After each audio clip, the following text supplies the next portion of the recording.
మంది జనం ఆమె మాట్లాడుతున్న సందర్భంలో మాట్లాడుతుంటే కింద నుంచి స్పందన వస్తుంటే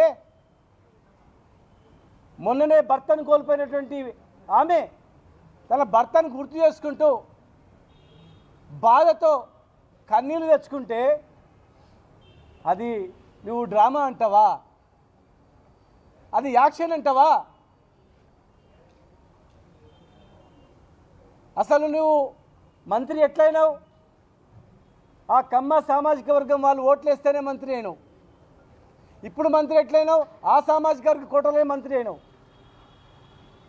ఖమ్మం జిల్లాలో ఖమ్మం సామాజిక వర్గం వాళ్ళు మా జాతి గురించి కొట్లాడతాడు, మా వాళ్ళకు ఆపదలు చాదుకుంటాడని చెప్పి మీకు ఆ స్థానం వచ్చింది. మరి మీ సామాజిక వర్గంలో ఒక యువకుడు చనిపోయి బై ఎలక్షన్ వచ్చింది. అది ఎక్కడన్నా కాదు, చనిపోయిన సందర్భంగా వచ్చినటువంటి బై ఎలక్షన్లో ఆ సందర్భంగా అయినటువంటి మీటింగ్ పక్కల కొడుకుంది, కూతురుంది. కాలికి దెబ్బ తగిలిన ఒక కూతురు కుంటుకుంటూ మా నాన్న ఆశయాలని మధ్యలో ఆగిపోయొద్దు, మా అమ్మ ఆశయాలను నెరవేరుస్తుందని చెప్పి ఒక బిడ్డ తిరుగుతుంది. కుడి పక్క కొడుకు, ఒక పక్క బిడ్డ తల్లిని ఓదార్స్తుంటే ఆ ఓదార్చే ఏడుపుని నువ్వు యాక్షన్ అంటే ఆమె చనిపోయినప్పుడు ఎంత బాధపడ్డదో ఇవాళ నీవు అంటే ఆమెకు అంతకన్నా బాధతో కుమిలిపోతూ ఉంది. అయ్యో నా భర్త చనిపోయి నేను బాధపడితే నా ఏడుపుని కూడా యాక్షన్ అంటున్నారు వీళ్ళు, అది ఎవరో కాదు మా కులపల్లె అంటున్నారు అని చెప్పి కుంగిపోతూ ఉంది ఆమె. వెంటనే క్షమాపణలు చెప్పాలి.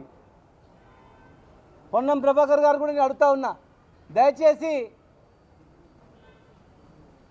అలాంటి చనిపోయినటువంటి మీ పట్ల కూడా చాలామంది ఉన్నారు. అట్లా బై ఎలక్షన్స్ వచ్చినాయి. అట్లా జనంలో వచ్చినప్పుడు మొన్ననే చనిపోయిన భర్త గుర్తొచ్చి ఏడుస్తారు. ఏడ్చింది ఓట్ల గురించా?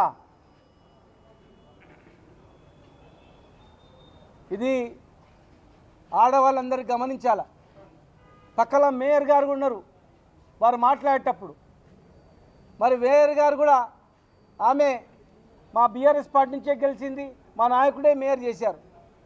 మరి దయచేసి ఆమె ఒక ఆడబిడ్డగా స్పందించాలి. నీకు ధైర్యం ఉంది ఇమ్మీడియట్గా ఆపాల్సి ఉంటుంది. ఏం మాట్లాడుతున్నావా అని చెప్పి. పదవులు ఉంటాయి పోతాయి, పెద్ద లెక్క కాదు. రాజకీయాలు పదవులు ఎప్పుడు చేస్తాయి ఎవరికి కూడా కాదు.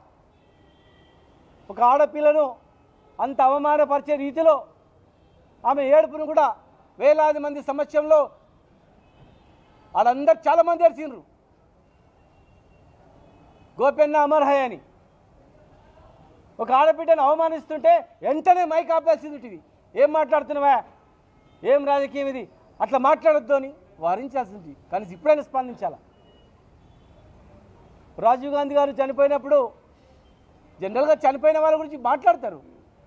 చనిపోయిన సందర్భం దేశవ్యాప్తంగా కూడా చనిపోయినటువంటి బాడీని ఫోటోలు వేసి కూడా మరి దేశవ్యాప్తంగా కూడా ప్రచారంలో పాల్గొనడం జరిగింది. ఆ రోజు అందరం కూడా రాజీవ్ గాంధీ గారు అనవసరంగా చంపారు పాపం అని చెప్పి అందరం కూడా బాధపడ్డాం. కానీ ఏనాడు కూడా దాని రాజకీయం గురించి ఉపయోగపడుతుంది అనుకోలే. ఒక మంచి యువకుడిని కోల్పోయింది ఈ దేశం అని చెప్పి పార్టీలకు అతీతంగా బాధపడ్డారు.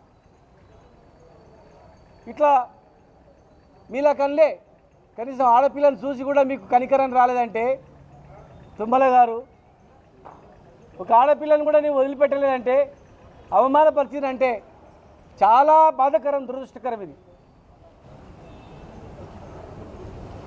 దయచేసి వెంటనే క్షమాపణలు చెప్పాలి. లేదంటే ఆడవాళ్ళు, ఒక తెలంగాణలో ఉన్నటువంటి ఆడవాళ్ళు వీళ్ళు మాట్లాడినటువంటి మాటలు వినండి. కింద వేలాది మంది ఏడుస్తున్నారు, మేము చూసినాం కళ్ళారా, ప్రత్యక్ష సాక్షిని కూడా నేను. వేల మంది ఏడుస్తుంటే ఒక ఆడబిడ్డ భర్త గుర్తు వచ్చి ఏడవద్దా? భర్త గుర్తు వచ్చి ఏడిస్తే కూడా అది యాక్షనా? కూతురు కొడుకును పక్కన పెట్టుకొని ఏడుస్తుంటే అయ్యో తండ్రి లేడు కదా మీకు అని చెప్పి, చిన్న ఇల్లు అది, ఒక మామూలు ఇంట్లో ఉండి ప్రజల గురించి బతికిండు. రాజకీయంలో అందరికీ మేలు చేయలేం. రాజకీయంలో కొన్ని మంచి అయితే చెడవుతాయి, కొందరు మేలు జరుగుతాయి. మేలు జరిగినాడు నష్టపోయినాడు తిడతాడు, మేలు జరిగినాడు మర్చిపోతాడు. అది రాజకీయం జరుగుతూనే ఉంటుంది.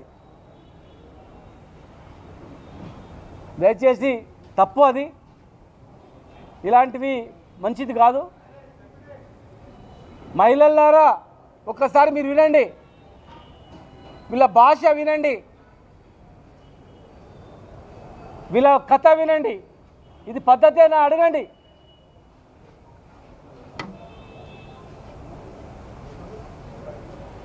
ఒక కమ్మ మహిళలే కాదు అడగాల్సింది, కమ్మ సామాజిక వర్గం వాళ్ళే కాదు, ప్రతి ఒక్క మహిళలు అడగాల్సిన అవసరం ఉంది.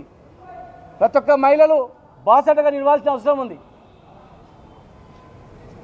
వెంటనే తుమ్మల నాగేశ్వరరావు గారు క్షమాపణ చెప్పాలి.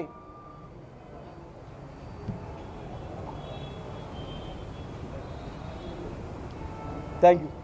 చెప్పండి.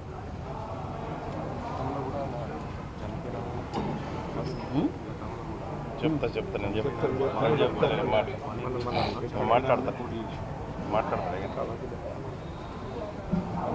గతంలో కూడా మా వాళ్ళు చెప్తున్నారు, పాలేరు నియోజకవర్గంలో ఆయన పోటీ చేసిండు. ఇక అది చెప్తాను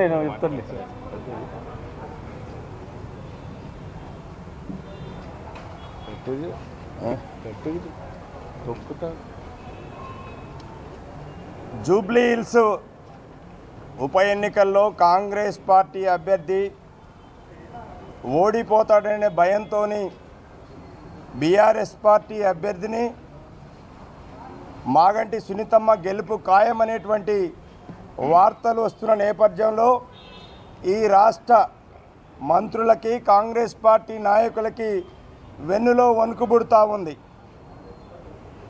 దానిలో భాగంగానే ఈరోజు రాష్ట్ర మంత్రివర్గంలో ఉన్నటువంటి పొన్నం ప్రభాకర్ గారు